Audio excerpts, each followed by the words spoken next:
I realized, oh my God, I'm just sitting here safely judging everybody.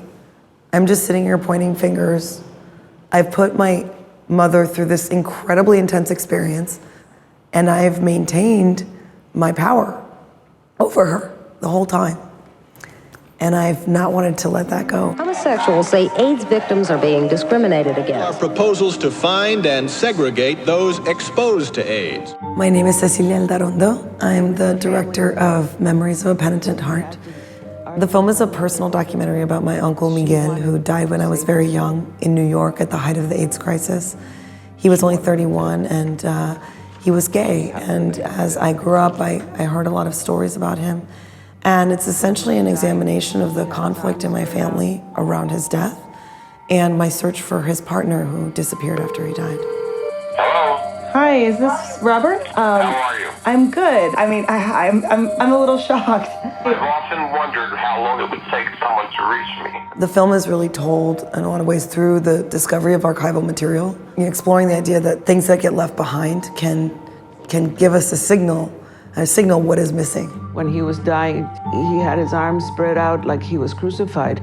My uncle was remembered by my family in this very fond, kind of romanticized way, but I became increasingly aware that I was sort of tracing around this, what I call a black hole, where his life should have been. How does it feel to die?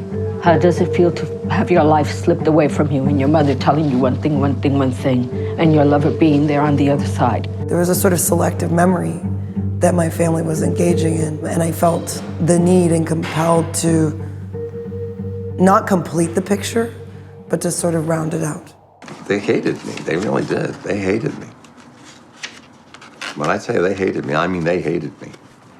This is a scene towards the middle of the film where we are really beginning to examine the dynamics that were at work. It's a scene where I begin to push back on my family's role in the process, and specifically my mother. Akwin presented me a photograph where someone was missing. And this, your mother was in it. He cut her off. He cut her out of it. See her leg there? And that photograph that he handed me, as soon as I saw that photo, I said, oh, I know this photo. I know this house. This is my house. I grew up with the whole photo in my house. And to see that what he had cut my mother out, to me was significant. And I knew my mother would recognize this photograph. And who cut it? Did Robert cut it or did Miguel cut it? I think Robert cut it. He didn't say that. He said Miguel cut it? I have this picture. I have a copy of this picture. That's my leg there.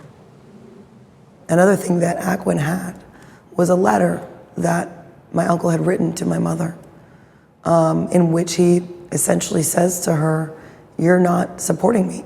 You don't have my back. Dear sister, love is not spiteful, contemptuous, or defiant. You can't let it trickle now and then, withholding it as punishment for not being normal. The truth of the matter is that if you loved me wholeheartedly, you would be mocking everything you stand for. So if you say that you love me despite the fact that I'm gay, and despite the fact that I won't go along with your religious beliefs, then you're saying your love is incomplete. And believe me, I don't love you despite anything. I sort of expected that when my mother saw this material, with a generation's worth of hindsight, she would say, wow, I really screwed up. She didn't really say that. And where were you? I was just focusing on my home life with my kids and my marriage, and I couldn't deal with anything else. I wasn't there to back him up or to have his back or whatever, but that doesn't mean that I was condemning him. I had to really work through my feelings about that. I'm still going to keep working through this with my family. I mean, I like to joke that this movie is a comedic romp. It's not a walk in the park. It's a movie about a man who died, who we will never get back. And it is necessarily a sad thing. But at the same time, I've experienced really unexpected and deeply profound joy.